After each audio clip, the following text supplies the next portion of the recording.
he was using my brother to get to me. Like, honestly speaking, I just felt like he was out of my league, you know. I always saw him as my big brother. Your love is like the air that I breathe. Your love is the water I need. Your love is the fire we need, your God. love is like Hello, beautiful people. He calls me Snowflake. And she calls me Bokkie. And we are the Cupido Cupido clan. clan. Welcome to our channel. Today we will be talking about our love story.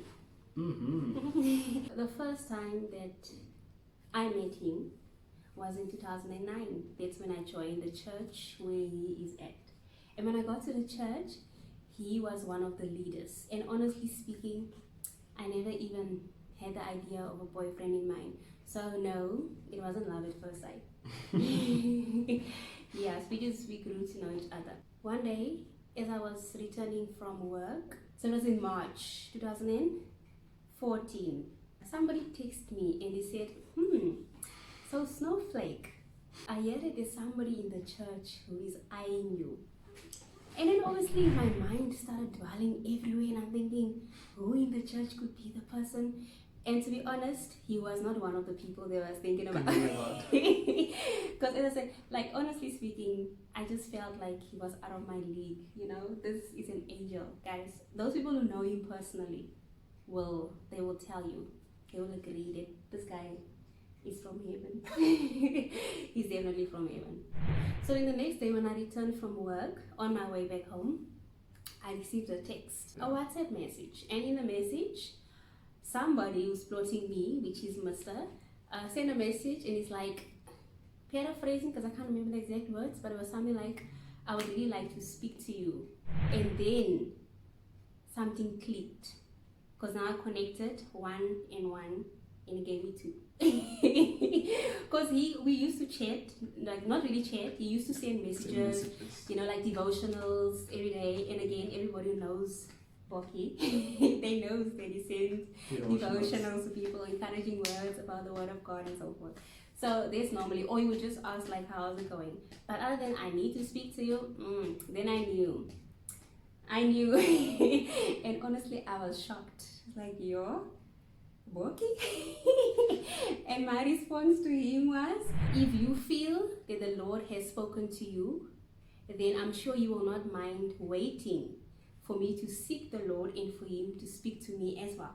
So I said to him, I'm going to fast about it and I'm going to pray about it and I'm going to seek counsel about it, then I'll get back to you. And mind you, he didn't even ask me out. I just knew. So I just responded like that. After his message, then I spoke to my leaders, my youth leaders. They believed that we are the perfect match. Because he has prayed about it before and he fasted. Did you fast, my husband? Yes, I did. He fasted about it and he sought counsel from his pastors and the youth leaders. So the leaders, when I came to them and I told them about the situation, what they said to me is, Snowflake, pray about it and listen to what the Lord is saying. In the 7 months of me praying and waiting on the Lord, I have this friend of mine, I'm not going to mention her name, but hi friend. She was always encouraging me, you know, and she said she was praying with me and then she told me that he's the one for you. I was praying and seeking the Lord, and then every evening, almost every evening, we would stand by the corner and then we'd be talking about him. Then she would be encouraging me, giving me tips, like advice, and then telling me why he's such a good guy, or rather why I should go for him. And sometimes we'll be busy talking and then guess who walks past? Mr. Bokkie. Because I used to have people in that area that I visit. So yeah, he's an evangelist. He really likes, you know, reaching out to people, and that's what attracted me to him, because he has a heart for God and he has a heart for God's people. Sometimes when my friend and I are standing by the corner, then he would walk past and then we would, you know, that awkward silence for a few minutes until he's gone and then we continue talking about him again. He used to visit me, not me, my brother. And people in the church, they say it in a jokey way, but I think there's some truth to it, that he was using my brother to get to me. I was training a brother with long distance running. So that brought me even closer to her during that time when she was praying, because I used to come to the house every day when I was training a brother, and we got to see each other every day. We saw each other a lot. Yeah, so we drew closer. And then she even started exercising with us. I used to run long distance in school, actually primary school. I was like in the top 3. I did very well, and then when you get to high school, you know, you're thinking, oh, I'm in high school, everybody's gonna look at me. And then eventually I lost my interest in cross-country running, and only when he started training with my brother, he asked if I can join them with the running. So that was his way of, you know, Getting to you. Getting me in. I'm trying to get her back into running now, which is difficult. He's trying. But hopefully that will happen soon. We'll see how it goes. In the 7 months, I wasn't looking at anyone else. I was just waiting for. He was waiting. The best part of the story is, before he knew that I was the woman for him, we had our apostle coming over to the church, and he was giving him a word. So he got a prophecy to say that he mustn't look for his wife, he must sleep like Adam. So when he decided to eventually sleep, then the Lord was able to take the rod out of him and put it into me and show him that I am his Eve. You see? So I think before then, you can speak for yourself, but before then he was probably not sleeping like Adam. No, he was probably just looking around, you know. And so eventually when he decided, let me just sleep, he got a clear vision. That Snowflake was right under his nose. Was right under my nose all this time. Can you believe it? How did I realize that you were the one? I prayed, and then I was dreaming about you. And then that's how I knew that you were the one. Because I don't often dream about girls. I actually don't even dream about girls. So when you were in the dream, I knew that God answered my prayer. Before he approached me, I was praying and fasting. Like when I became a new Christian, I fasted a lot. So I was praying and fasting, and then I asked the Lord also to reveal to me who my husband is. Because believe you me, I wanted to marry a Chinese guy. I wanted to marry not Chinese, not necessarily Chinese, but like Asian, you know, but I always say Chinese. And there was about 2 or 3 times when I was praying and fasting, and about 2 or 3 times Bokkie appeared in my dream. So in the dream, nothing was really happening, but when I woke up, all I remembered when I woke up is that I saw Bokkie in the dream. And then I thought it was very strange.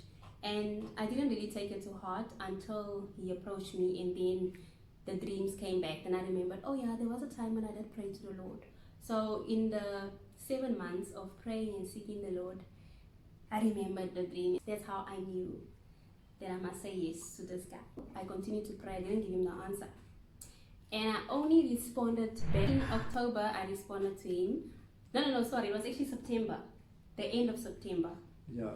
So at the end of September, when I was 100% sure that this is the guy for me, I sent a message to my pastor, and then I said, Pastor, I believe that I'm ready for this guy. So then I asked Pastor, so how do I go about telling him that I'm ready for the conversation? Because this is now 7 months later. She said, just send me a message and say, Bokkie, do you remember that message that you sent me 7 months ago?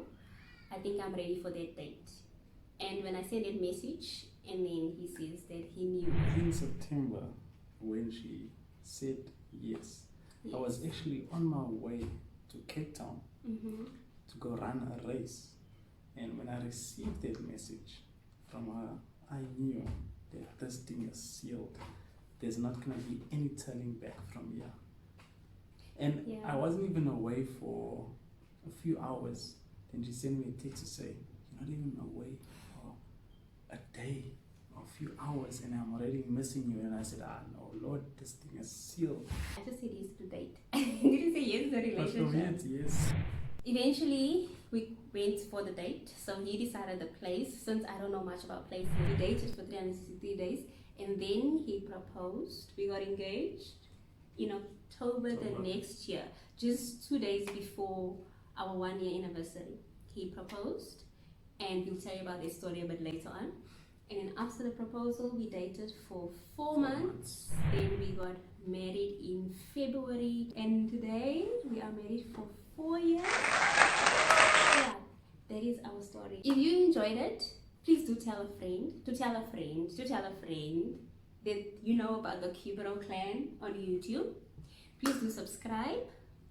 Do like. Do like the video if you enjoyed it, and comment down below your thoughts, your suggestions on challenges, because that's what we will be focusing a lot on, challenges.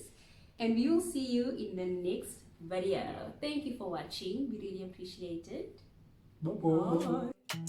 'Cause in your arms, there's only love. So hold me up.